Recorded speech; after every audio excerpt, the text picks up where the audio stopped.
যারা ভারতে চলে গিয়েছে তাদের টাকা পয়সার কোনো অভাব নেই। আজকে আমি যখন পিলখানায় কথা বলছি, ঠিক এই মুহূর্তে mother of terror Sheikh Hasina ভারতে বসে তিনি জনসভায় বক্তব্য দেওয়ার প্রস্তুতি নিচ্ছেন, এবং সেটি আমাদের জন্য লজ্জার। আমরা দেখছি যে বেশ অনেক দিন ধরে যে গুজরাটের কসাই উনি আমাদের সাম্প্রদায়িক সম্প্রীতি শিক্ষা দিচ্ছেন ভারতে বসে। আমরা আপনাদের কাছে একটা জিনিস জানতে চাই, যে 626 জন ক্যান্টনমেন্টে বন্দী ছিল তাদেরকে কিভাবে ভারতে পালিয়ে যেতে সহায়তা করা হয়েছে এবং তাদের পিছনে কারা রয়েছে আপনারা নিজেরাই দেখেন। আমরা এই বিষয়গুলো জানি। এই বিষয়গুলো 5ই আগস্ট পূর্ববর্তী পুরো সময়টা আমরা এই ঘটনার একদম সাথে আমাদের সরাসরি সম্পৃক্ততা ছিল। মিড রেঞ্জের যে অফিসারগুলা ছিল এবং সৈনিকরা ছিল, কোর্ট মার্শালকে সামনে রেখে জেনারেলের বিরুদ্ধে গিয়ে তারা ছাত্র জনতার পক্ষে রাস্তায় নেমে এসেছিল। আমরা তাদের প্রতি আমাদের দায়বদ্ধতা অনুভব করি। ইউনিফর্ম পরা যে অফিসাররা রয়েছে, যে সৈনিকরা রয়েছে, আমরা আপনাদের প্রতি দায়বদ্ধতা অনুভব করি।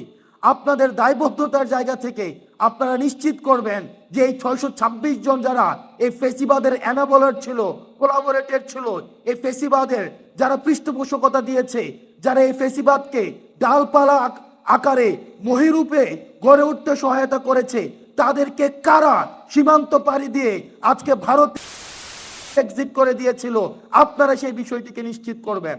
যারা ভারতে চলে গিয়েছে তাদের টাকা পয়সার কোনো অভাব নেই। আজকে আমি যখন পিলখানায় কথা বলছি, ঠিক এই মুহূর্তে mother of terror Sheikh Hasina ভারতে বসে তিনি জনসভায় বক্তব্য দেওয়ার প্রস্তুতি নিচ্ছেন, এবং সেটি আমাদের জন্য লজ্জার। আমরা আমাদের জায়গা থেকে আমাদের এই ভোকালটা, এই যে জুলাই মুভমেন্টটা, এই জুলাই মুভমেন্টে 1500-এর বেশি যে শহীদ হয়েছে এবং 22,000-এর বেশি যে আহত হয়েছে, এটা যেটা জুলাই মুভমেন্ট ছিল, কিন্তু আমরা ওয়েস্টার্ন মিডিয়াতে দেখছি, আমরা ইন্ডিয়ান মিডিয়াতে দেখছি কনস্ট্যান্ট প্রপাগান্ডা চালিয়ে যাওয়া হচ্ছে। এটাকে বলা হচ্ছে rise of fundamentalism and just a political upheaval. আমরা আমাদের জায়গা থেকে এই জিনিসটাকে প্রতিষ্ঠিত করতে হবে। এটা শুধুমাত্র পলিটিক্যাল আপহিভাল ছিল না, এটা রাইজ অফ ফান্ডামেন্টালিজম না, এটা একটা সকল শ্রেণী পেশার মানুষের, ছাত্র, নাগরিক এবং সিপাহী যারা, সৈনিক যারা, সবাই রাস্তায় নেমে এসেছিল এই ফেসিবাদের বিরুদ্ধে।